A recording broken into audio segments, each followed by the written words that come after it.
Ito yung evaporator ng refrigerator. So, may butas siya. Paano nga ba mag leak test kung sakaling nakailang karga ka na hindi mo makita yung leak? Kailangan mong bunutin yung freezer.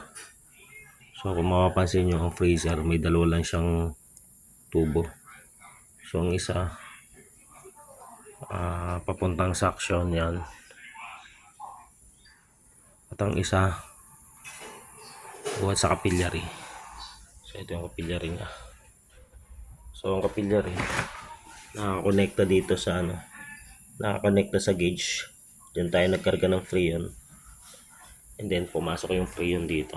Pumasok na, pagpasok dyan, sinarahan naman natin ito muna. So, sinarahan natin para makita natin yung leak.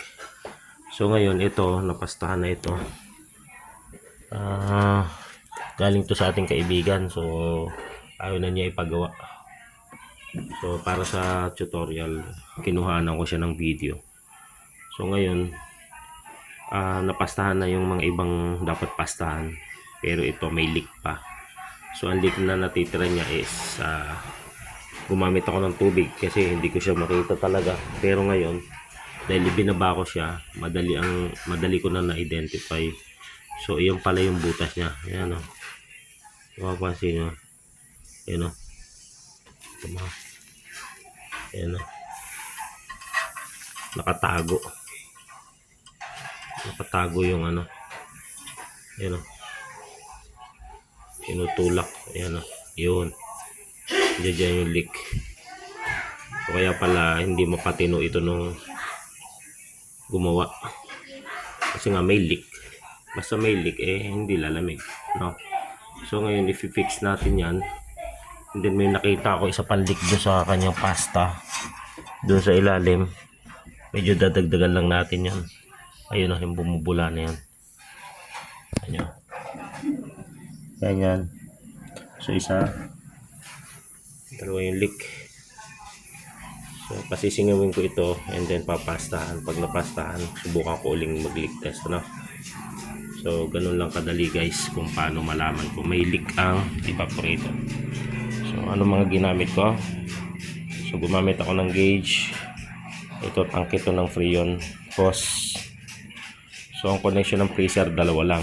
Isang maliit na tubo, tinatawag na capillary, at isang malaking tubo, tinatawag na suction line or high side. Low side. So, again, capillary, yung maliit, and then yung medyo mataba, ang tinatawag na suction line or low side. So, ito, lagi naubos ang karga ng ating gauge nung nakakabit sa ref. So, hindi pwedeng basta lang tayo magkarga, no? Masisira ang ating gawa.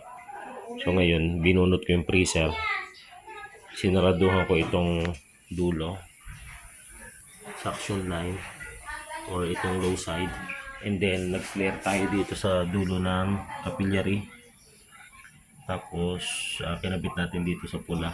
For leak testing lang naman. And then, ito sa gitna, ito yung galing sa tangke ng freon. So, ito binuksan ko. Naglagay siya ng freon doon. Ito binuksan ko. Nagkarga siya ng freon doon. Hanggang dyan yan. Ayan, nagkarga ng freon. Then, sarado yun doon. So, yan, maliligtas yun na. So, ngayon, yung isa, hindi mo makikita sa ordinaryong pagtingin lang. Pero, nilubog ka sa tubig, nakita ko na may siya, may leak talaga. And then yung isa ito. So, dalawa na nakita natin. Papastahan lang natin yan. Then, okay na yan.